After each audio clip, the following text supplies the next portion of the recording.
Madali lang to mga lods, tara gawin natin. Let's go. Diretso na agad tayo sa CapCut mga lods. Siyempre, gawa lang tayo ng video mga lods. Katulad yan, nakailang palit ako dyan ng jacket. Kaya yari na naman tayo kay misis niyan. Di bale, mag-start na tayo. Punta tayo sa unahan, sa unang video. Focus muna tayo dyan sa pagtalon ng mukhang taong yan. Steady lang tayo. Tapos, split natin. Piliin natin split. Tapos, delete natin yung sobra. Next natin yung pangalawang video, yung may jacket na siya. Abante tayo. Timing ulit tayo doon sa pagtalon niya. Yan, habang nasa ere, split natin. Tapos, delete natin yung di natin kailangan. Hindi pa tayo tapos dyan. Abante ulit tayo ng konti. Basta habang nasa ere pa siya, split natin. Tapos, erase natin yung di natin kailangan ulit. Then, medyo palakihin natin. Tapos, click natin yung ginawa natin. Kita niyo yan, naka 0.2.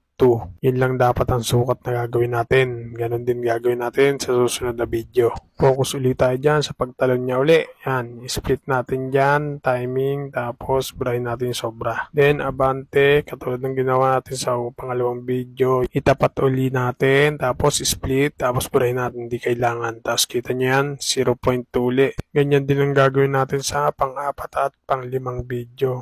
Ulit-ulit lang mga lods, basta ita-timing nyo lang yung 0.2. Then, yung huling video, kahit di na natin gawing 0.2 yan, huling video na naman yan. Kaya okay lang na mahaba yan. Split na lang natin yan, yung pinakauna yan. Tapos, burahin natin nasa unahan. Then, balik tayo sa mga in-splitan nating video kanina.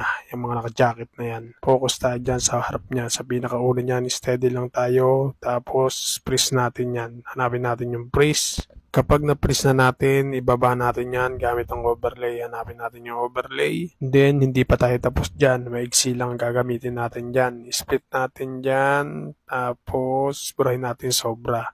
Yung sukat niyan ay 0.2 ulit. Then, hold natin, tapos drag natin pa atras. Pantay natin dyan sa pinag-pressan natin dyan. Hindi pa tayo tapos dyan. Click lang natin yan dahil i-remove background natin yan. Punta tayo sa remove background, tapos auto-remove. Then, pag goods na, hindi pa tayo tapos dyan. Focus pa rin tayo dyan dahil lalagyan natin ng keyframe yan o diamond. Then, atras tayo, tapat natin dyan sa pinakadulo niyan. Saka natin i-move yung pinaka-video yan. Yan, remove background natin yan hanggang sa mawala. Then, check natin kung anong kalalabasan yan. Yan. Kapag goods na, ganyan din gagawin natin sa mga susunod na video. Basta lalagyan nyo lang ng space mga loads. Huwag nyo lang pagdidikitin yung nasa harap niya. Pag all goods na, doon ibang move naman ang gagawin natin dyan sa dulo. Kumbaga yung ibang video, ginawa natin sa gilid natin, ipinawala dyan sa baba natin dadalhin. Yan, hanggang sa mawala na. Then, finally, pag all goods na, balik tayo sa harapan niyan, tapos play natin, check natin. Yan, ganyan ang kalalabasan na. Pag all goods na, ready to export natin, mga loads. Di ba, madali lang, sana nasundan. Paano mga loads? Salamat sa inyong panonood, at thank you, Lord.